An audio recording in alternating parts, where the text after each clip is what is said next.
Ang pinakamataas na pagpupuri, pagluluwalhati, pagsambat, pagdakila sa ating pinakamamahal na Jesus po lamang. Hallelujah. Dobleng paggalang po sa ating beloved Honorable Pastor at sa pag-aalala ng mga turo at aral ating beloved Assistant Pastor Lina C. Almeda. Hallelujah.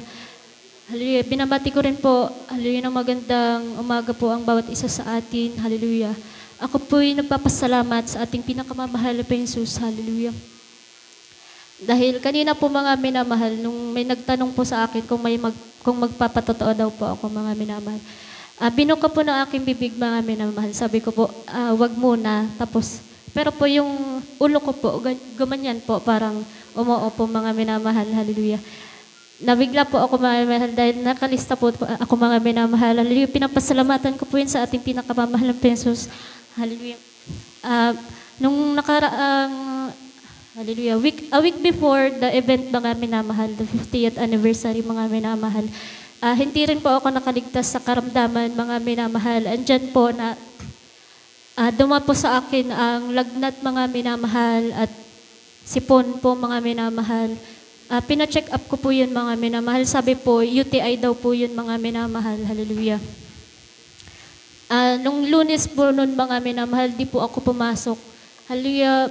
Baguhan lang po ako dun sa aking trabaho mga minamahal. Kaya parang nakakahiya po mga minamahal na hindi pumasok. So kinamartisan po mga minamahal, pumasok po ako. Nabinat po ako mga minamahal kaya bumalik po yung aking nararamdaman mga minamahal. Nung Miyerkules nagpaalam naman po ako ulit mga minamahal na di naman po ulit ako papasok kasi bumalik po yung lagnat ko mga minamahal. Hallelujah. Andyan po na nananalangin ako sa ating pinakamamahal ng Jesus. Hallelujah. Dahil magbabiyahe po mga minamahal, kinalingguhan, ay Webes po pala mga minamahal kami aalis. Hallelujah. Hallelujah. Andyan po na ang pagtugon ng ating pinakamamahal ng Jesus. Hallelujah. Dahil nung Webes na po mga minamahal, andyan po na maganda na po yung aking pakaramdam mga minamahal. Hallelujah. Pinapasalamatan ko po yan sa ating pinakamamahal na Jesus. Hallelujah. At first time ko din po maka-attend ng practice at ako ng Manila mga minamahal. Hallelujah. Andyan po yung kagalakan ko mga minamahal na napakadaming mga aawit ng ating pinakamamahal na Jesus akin na subaybayan mga minamahal. Hallelujah. Nagpapasalamat din po ako sa ating pinakamamahal na Jesus. Hallelujah. Dahil nung pagbalik ko po bali, nagpaalam pa po ulit ako mga minamahal na Lunes, di naman po ulit ako makakapasok after event na po yun. Kasi nasa biyahe pa po ako nun mga minamahal. So halos isang 1 week po akong absent mga minamahal. Hallelujah. Nung pagbalik ko po mga minamahal, akala ko po may sasabihin po sila sa akin. Ngunit sabi lang po nila mga minamahal, parang na-refresh daw po ako mga minamahal. Hallelujah. Salamat po sa ating pinakamamahal na Jesus. Hallelujah. Sa mga katugunan ng aking mga panalangin, mga minamahal. Hallelujah. At pinapasalamatan ko rin po sa ating pinakamamahal na Jesus dahil kahapon po ay aking kaarawan, mga minamahal. Hallelujah. Salamat po sa karagdagang taon na idinagdag ng ating pinakamamahal na Jesus sa akin, mga minamahal. Hallelujah.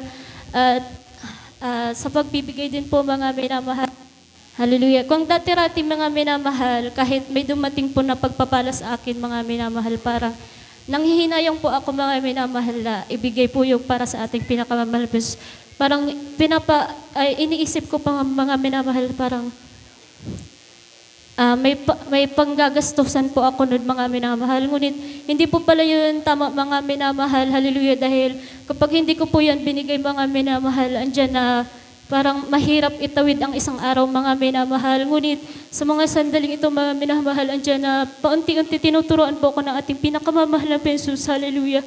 Sa malaki man o sa maliit mga minamahal na ibigay po talaga yung para sa Kanya mga minamahal. At andyan ang pagpapala ng ating pinakamamahal na Jesus. Hallelujah. Hanggang dito na lamang mga minamahal, lahat ng kapurihan, pagpapasalamat sa ating pinakamamahal na Jesus po lamang. Hallelujah.